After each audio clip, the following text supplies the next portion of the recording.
Welcome to Questions with Father Luke. I'm Father Luke of Covenant Anglican Church in San Marcos, Texas. Today's question is, what are you currently reading?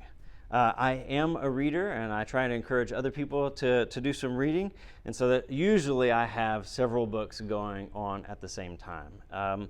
So what am I currently reading? Well, J.C. Ryle, who was an Anglican priest and bishop from late 1800s,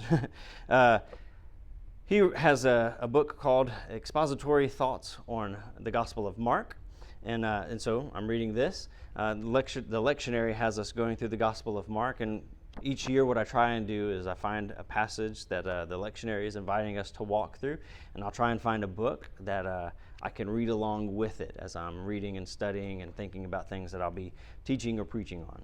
So that's a great little book there.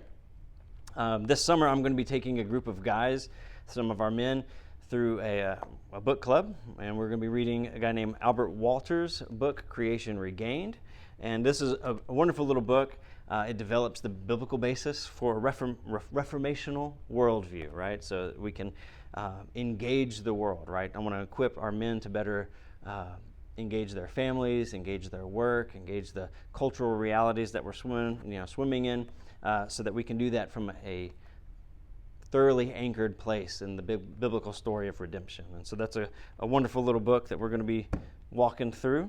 I'm also slowly working through this book from Craig Bartholomew called The Contours of the Kuyperian Tradition. And it's an introduction of sorts to a guy named Abraham Kuyper, who was a Dutch theologian, pastor, newspaper editor, politician, who emphasized the exhaustive reach of the gospel. He's once famously said that there is not a square inch there's not a square inch in the whole domain of our human existence over which Christ, who is sovereign over all, does not cry mine. So that's a neat little book.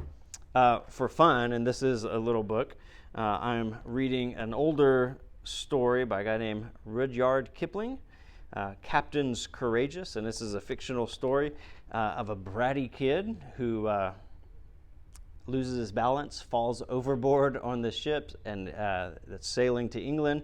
He ends up getting rescued by some gristled, rough fishermen, and through that experience of being saved and having to live with them for a while, he gets transformed. His character and outlook on life gets transformed in some beautiful ways. And so that's kind of a neat book. And then I've just started reading this book from Alyssa Childers and Tim Barnett called The Deconstruction of Christianity, and they're trying to address what seems to be kind of part of our cultural moment. This movement of ex-evangelicals, or these people who are kind of quasi-celebrity Christians who've said, I've decided I don't really believe in what the Bible teaches or what I've been even espousing. And so ultimately they're stepping into apostasy, whether it's agnosticism or atheism, and so their book is trying to help us understand that cultural moment and how then the church should respond. Love to continue to engage with you. If you have questions, come visit us. Drop it in a comment or visit us, like I said, and we can carry on the conversation. But let's connect.